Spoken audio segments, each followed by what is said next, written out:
Eh bien voilà, bonjour et bienvenue. Nous sommes toujours lundi 6 mars 2023 et je continue mes petites réflexions sur Saint-Augustin, les confessions. Alors, une petite mise au point. Euh, donc, euh, ces réflexions, ce ne sont pas des, des réflexions et des lectures, une analyse par exemple de Saint-Augustin qui serait l'œuvre d'un universitaire, de quelqu'un qui connaît bien ce qu'il est en train de travailler. Donc ce n'est pas la visite d'un palais en fait, quand je lis.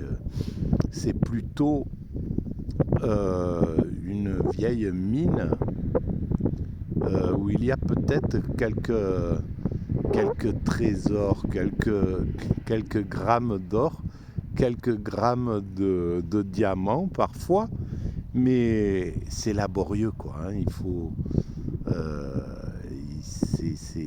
ça vient comme ça de temps en temps. La plupart du temps, c'est pénible. Et il faut retourner la terre. Enfin, mon écoute, l'écoute de ce que je dis, et je suppose que c'est très pénible. Et, euh, et voilà, ça s'apparente plus à un, voilà, un travail de chercheur d'or qu'une visite de palais où tout est bien parfait, avec des œuvres d'art de tous les côtés et tout à fait parfaitement bien construit. C'est pas le cas dans mes réflexions. Donc il y a beaucoup d'approximations au niveau technique et voilà, parfois il y a des choses peut-être qui peuvent avoir un peu d'intérêt pour vous et c'est ce que je souhaite. Alors ben, je vais lire, on va rester comme ça, tiens. Je vais lire ce chapitre 5 là, cette petite partie.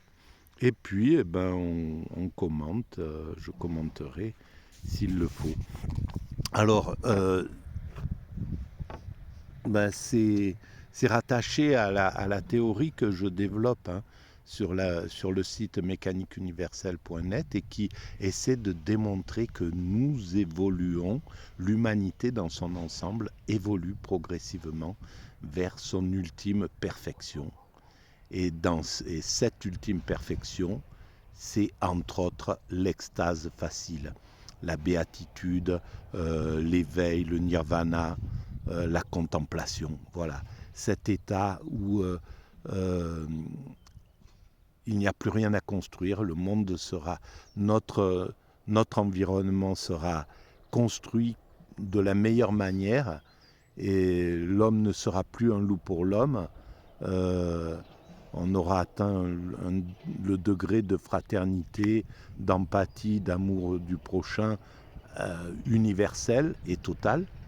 Et donc, il n'y aura plus qu'à contempler, s'aimer, voyager, se rencontrer, voilà, jubiler de cet amour qui est la fusion, l'extase, c'est la fusion avec le divin. Voilà. Alors, dans les confessions, justement, euh, Saint Augustin a fait l'expérience de l'extase. Je viens d'en parler dans la dernière vidéo. Et, et il y a il est arrivé euh, vers le divin, vers cette idée du divin. Alors, pour Saint Augustin, c'est le Christ, c'est Dieu, c'est le christianisme. Mais ça peut, voilà, l'idée de l'extase, ça peut être à travers Allah, à travers le soufisme, à travers le bouddhisme, à travers Bouddha, à travers l'hindouisme. Voilà, c'est universel, c'est juste le moyen qui est utilisé. Alors je vais commencer à lire. le chapitre 5, que l'homme ne se connaît pas entièrement soi-même. Et alors, avant de commencer, pour moi, il y a un principe créateur à l'origine de tout ce qu'on voit là, de cet univers. Il y a donc, avant le Big Bang, il y avait une puissance créatrice, quelque chose dont on ignore, qu'on ne peut absolument pas même imaginer, parce que on est face à quelque chose qui est qui est de l'immatériel. Vraisemblablement quelque chose qui existe hors du temps, hors de l'espace, hors de la matière, etc. Et qui, par son intelligence suprême, parvient à mettre à l'intérieur d'elle-même l'illusion de la matière, une masse. C'est pour ça qu'on peut parler des fois, on pourrait l'apparenter au boson de Higgs, qui donne de la masse à l'immatériel, en somme. Donc il trouve le moyen, l'intelligence, l'astuce, je ne sais pas, pour faire de la matérialité. Et c'est incroyable, et c'est ce que nous voyons. Voilà, c'est l'univers, et dans l'univers, il y a cette terre sur laquelle nous sommes, et il y a, à l'intérieur de cela, il y a la vie qui apparaît. Donc il y avait déjà l'origine de ce principe créateur, la potentialité de la vie. Il y avait la potentialité de la matière, donc de la création de l'univers, mais aussi de la terre, puis de la vie, et puis de l'évolution dans la vie, de l'évolution de la vie à travers toute sa montée vers ce qu'on appelle les espèces supérieures, et on arrive aux mammifères, et puis l'homme, apte, qui évolue lui-même, l'humanité qui évolue elle-même pour atteindre son ultime perfection, dont je parle sur la mécanique universelle, qui est entre autres l'extase, la paix universelle, etc. Donc il y a quelque chose d'incroyable. Et alors, nous, on parvient à comprendre ce divin quand on est dans l'état d'extase. Dans l'état d'extase, puisque nous sommes une partie de ce divin, tout ce que compose l'univers, c'est le divin. Le divin, c'est ce qui a mis en œuvre l'univers, mais en même temps cet univers. C'est la nature en même temps, dirait Spinoza, en somme. Et donc nous en sommes. Nous faisons partie de cela. Nous sommes constitués de ces particules élémentaires. Donc nous sommes une partie de ce divin. Nous n'en avons pas conscience dans l'état ordinaire de la conscience. Cet état ordinaire de la conscience qui nous sert à construire l'humanité, à la conduire justement à sa perfection, à la conduire jusqu'à l'extase. Mais dans l'état d'extase, quand on a la chance ou le mérite, pour ceux qui cherchent à atteindre cet état qui est extrêmement compliqué à atteindre, les moines zen, les soufis, etc., ça demande beaucoup d'abnégation, ça demande de la maîtrise de l'ego, etc., pour atteindre cet état. Mais quand on atteint cet état, moi par exemple, je l'ai fait accidentellement. Voilà, donc j'ai ressenti cet état, je ne savais pas ce qui m'arrivait, mais j'ai ressenti cet état. Je vous renvoie à l'explication de tout ça sur la mécanique universelle ou sur les autres vidéos. Et donc, quand on est dans cet état, on est au contact de ce divin. Voilà. On ressent, c'est notre corps, notre chair qui est au contact de ce divin et qui jubile, qui jouit de cet état-là à travers l'amour, à travers ce que nous appelons l'amour. C'est ça l'extase en somme. Voilà. Et donc, hors de ça, on ne se connaît pas soi-même. Dans cet état-là, on se connaît, mais sans se connaître de façon intellectuelle. On est complètement au contact de nous-mêmes. On est dans un état de perfection absolue, dans l'état d'extase. Alors, je vais commencer à lire. Que l'homme ne se connaît pas entièrement soi-même. Il n'y a que vous, Seigneur, qui me connaissiez parfaitement. Car encore, donc il n'y a que ce principe créateur à l'origine de l'univers qui peut comprendre sa création totalement, en somme, dans ce sens-là.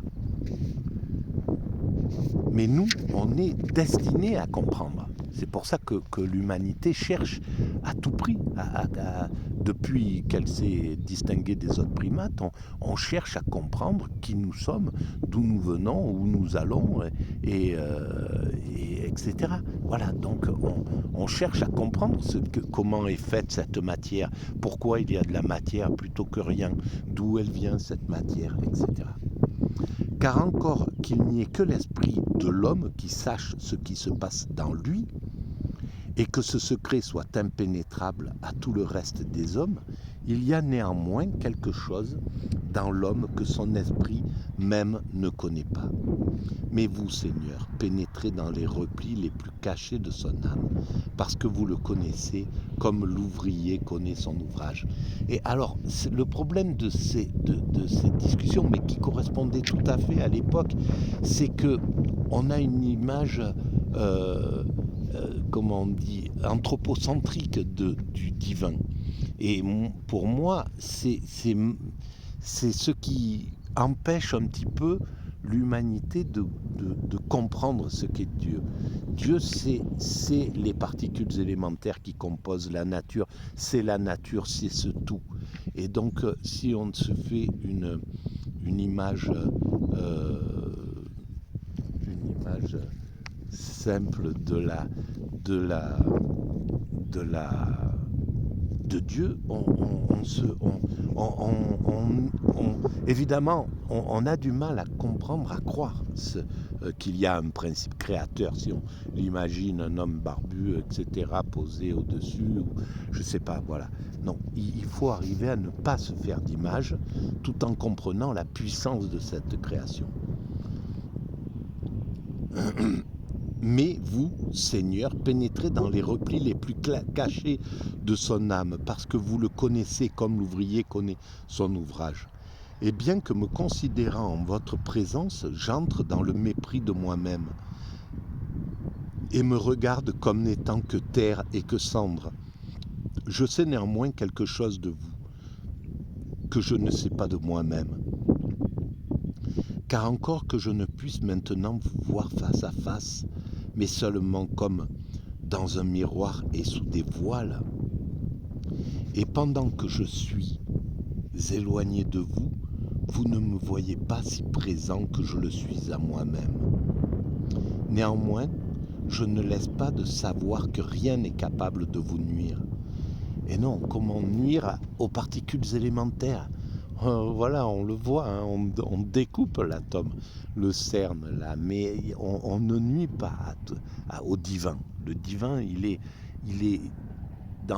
à un niveau que rien ne peut atteindre, en somme. Néanmoins, je ne laisse pas de savoir que rien n'est capable de vous nuire, mais je ne sais pas à quelle tentation je suis ou ne suis pas capable de résister. Toute mon espérance consiste en ce qu'étant fidèle en vos promesses, mais des promesses qui ne sont pas des promesses verbales, c'est des promesses qui sont intuitives, voilà, on reçoit la conscience des choses à travers nos intuitions, à travers cette puissance-là d'intuition. Toute mon espérance consiste en ce qu'étant fidèle en vos promesses, vous ne souffrez pas que nous soyons tentés au-delà de ce que nos forces peuvent porter, mais vous nous faites sortir par votre grâce en nous donnant par elle moyen de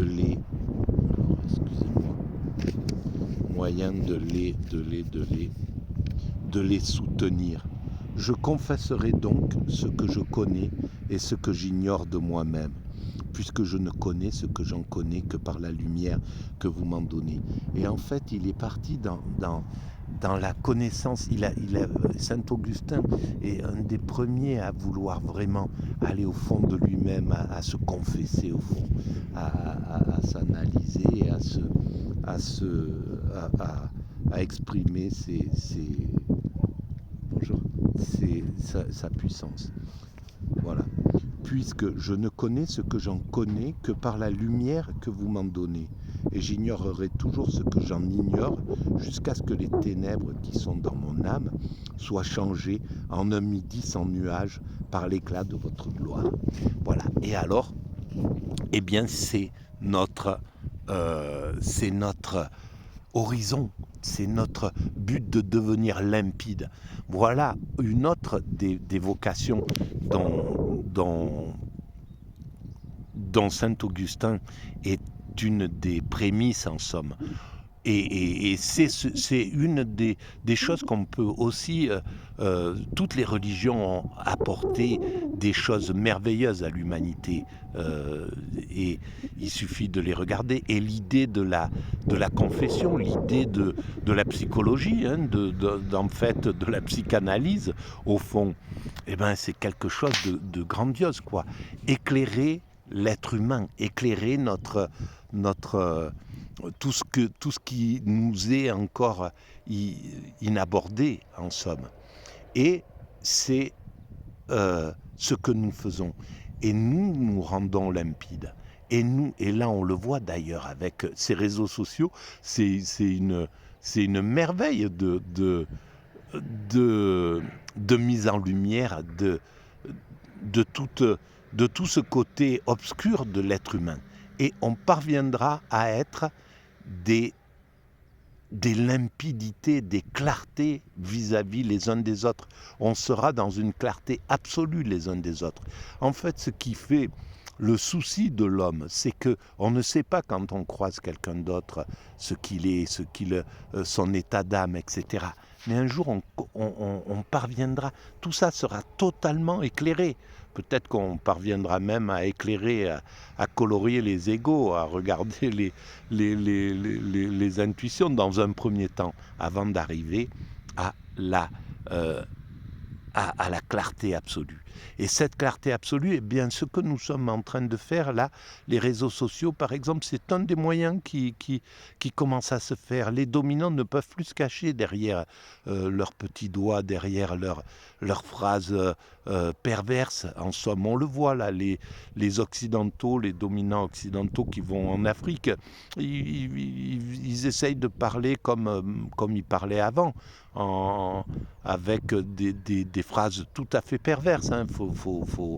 Faut s'en rendre compte. Mais les Africains, les gouvernants africains ne sont pas dupes. Ils disent non, mais vous, voilà, vous avez agi comme ça, etc. Il va falloir aussi vous regarder en face, et etc. Donc il y a là, voilà, l'Occident par exemple ne pourra pas faire l'impasse de sa clarté, d'aller vers la clarté. Et ça sera valable pour tout le monde, hein, pour l'Afrique, pour l'ensemble du monde. Tout le monde va vers la clarté. Voilà. Et c'est ça qui est assez incroyable. Et Saint-Augustin était un des précurseurs de cette... Et rien que par ses confessions, c'est quelque chose de magique. Il faut avoir un courage et puis une intelligence inouïe. Voilà, on comprend pourquoi Saint-Augustin fait partie du panthéon de la pensée, quoi. Voilà. Voilà pour aujourd'hui, et puis je vous dis à très bientôt. Merci de votre écoute.